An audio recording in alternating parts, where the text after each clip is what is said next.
Hello friends, welcome to the RoboHelp training module. In this module, we are going to learn about Adobe RoboHelp. RoboHelp is a tool used to create online help files.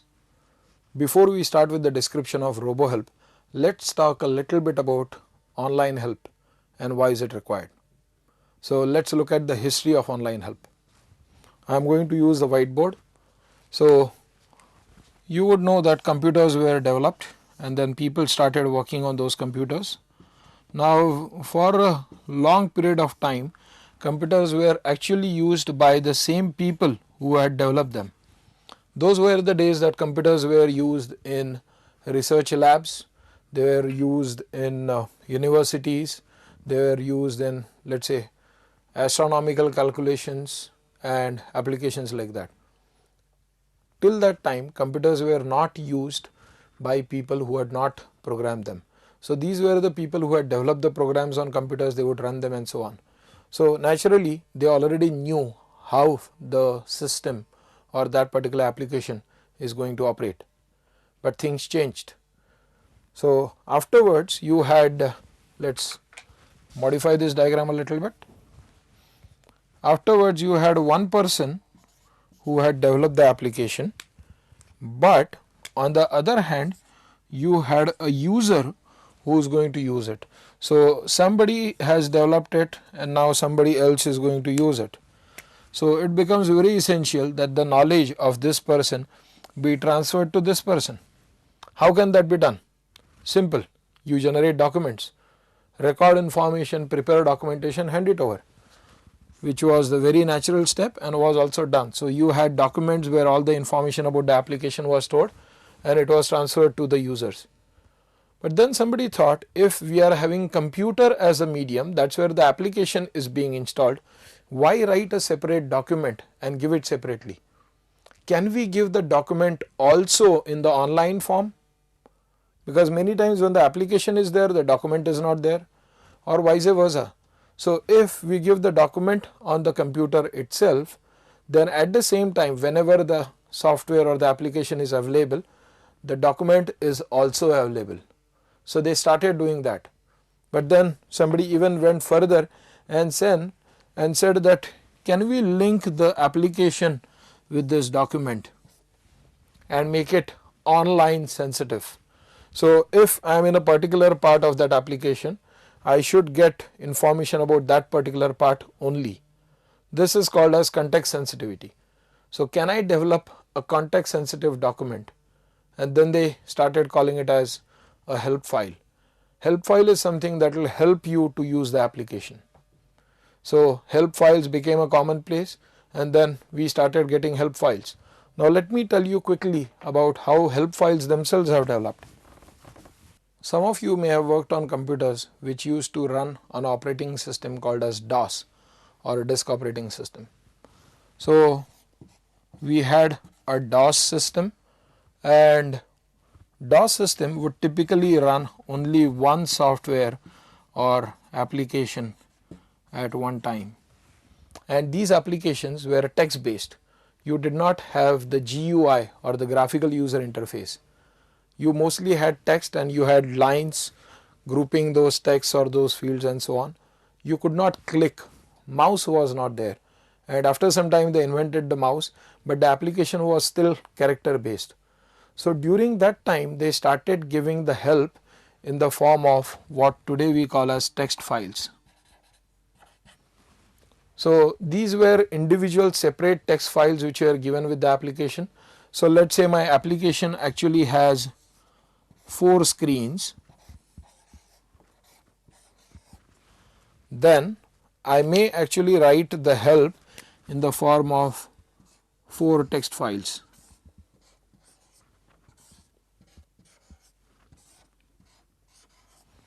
And I would have defined the text file, name of the text file on that application screen, which means if I go to this particular screen and I seek help, this particular file will open. If I go to this application and seek help, that file will open, and so on. But then somebody said, aren't we doing things the wrong way? Let's say you have got 100 screens. Are you going to create 100 files? and we still have a problem, which is all these files have to be created separately and they have to be delivered and they have to be individually linked. Furthermore, it is not possible that from this file you try to search for some words and then go to the other file which could be related. So I actually had to go back to the application, then go to that part for which I wanted help. So my help used to operate from the application. I could not go from one topic to another topic. So then somebody came out with the idea of having one file. So this one file will have many topics.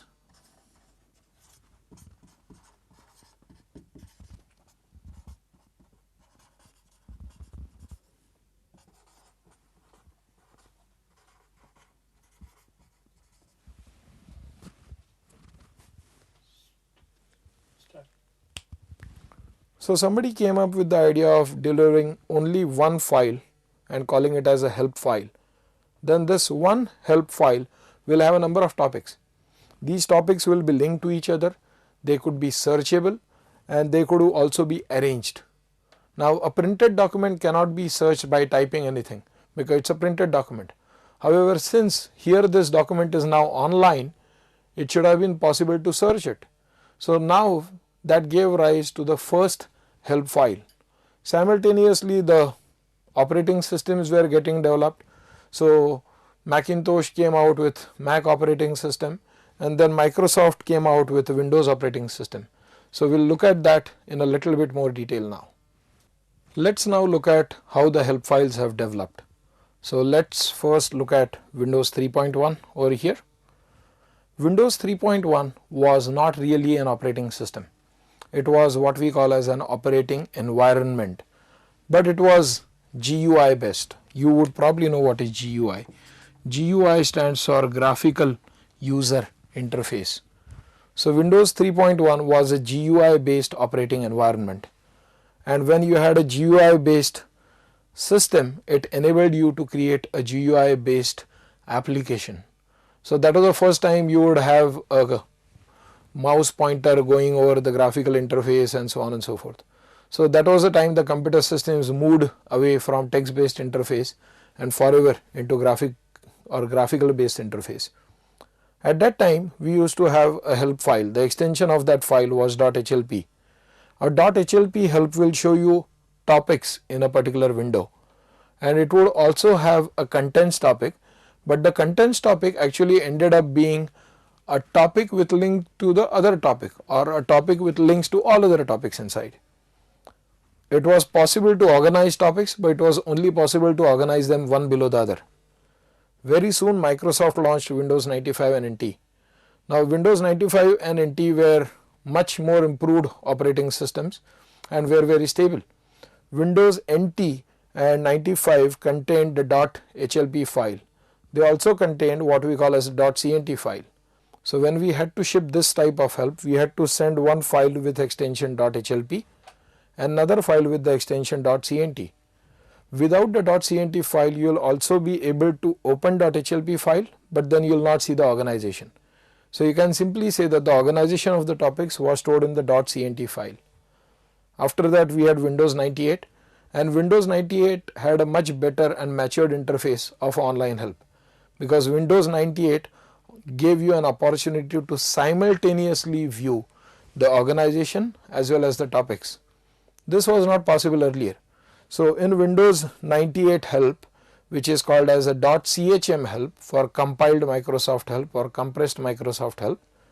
So Windows 98 help had two panes. One is the navigation pane and second is the topic pane.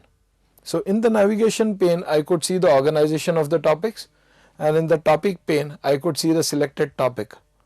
Of course the other features like searches, links, jumps and so on, they still remained. In fact, some of them were made even more powerful. The source of the .chm file was created using .html files, whereas the source of .hlp file was created using .rtf files. RTF stands for rich text formatting, whereas HTML stands for hypertext markup language. So a number of features which are now possible in HTML could now be supported in a .chm. So a .chm file could give you things like marquees or moving text from left to right, or even right to left for that matter. So it had all the HTML features being supported with some more features which we call as the dynamic HTML features. You'll learn more about them as you work with the RoboHelp Interactive CD. Now let's go ahead and talk about RoboHelp. Let's talk about the help authoring process. First of all, of course, you'll need to study the application. You'll need to decide what type of content is to be produced. Then you produce that content. So in the help authoring process, you are preparing the source files, then you are compiling them, and then you are getting your output. So your source file will include text, graphics, media, even AVI files can be embedded in the help file. So all these will be given to the compiler. So source files going to the compiler, and then the compiler compiling them to generate output files. Now for this, the compiler needs to store some settings, and these settings are stored in what is called as a help project file. So the help project file tells the compiler what are the different settings used for compiling. It tells the compiler where the source files are located, what are the steps or what are the preferences for generating the output files, and so on. Now this part, or creating and managing the source files, creating and managing the help project files, was slightly complex. So there was a tool developed. In fact, not just one, there were a number of tools developed, and because these tools were used to automate the help authoring process, they were called as HAT, or help authoring tools.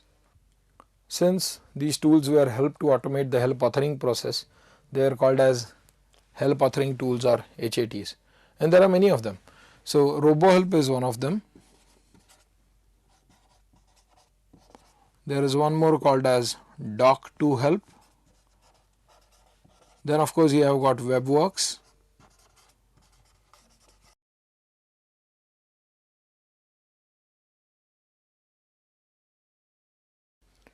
What do the help authoring tools actually do? Well, they help you to manage this part. This is creation of the source files, creation of the help project files, and so on.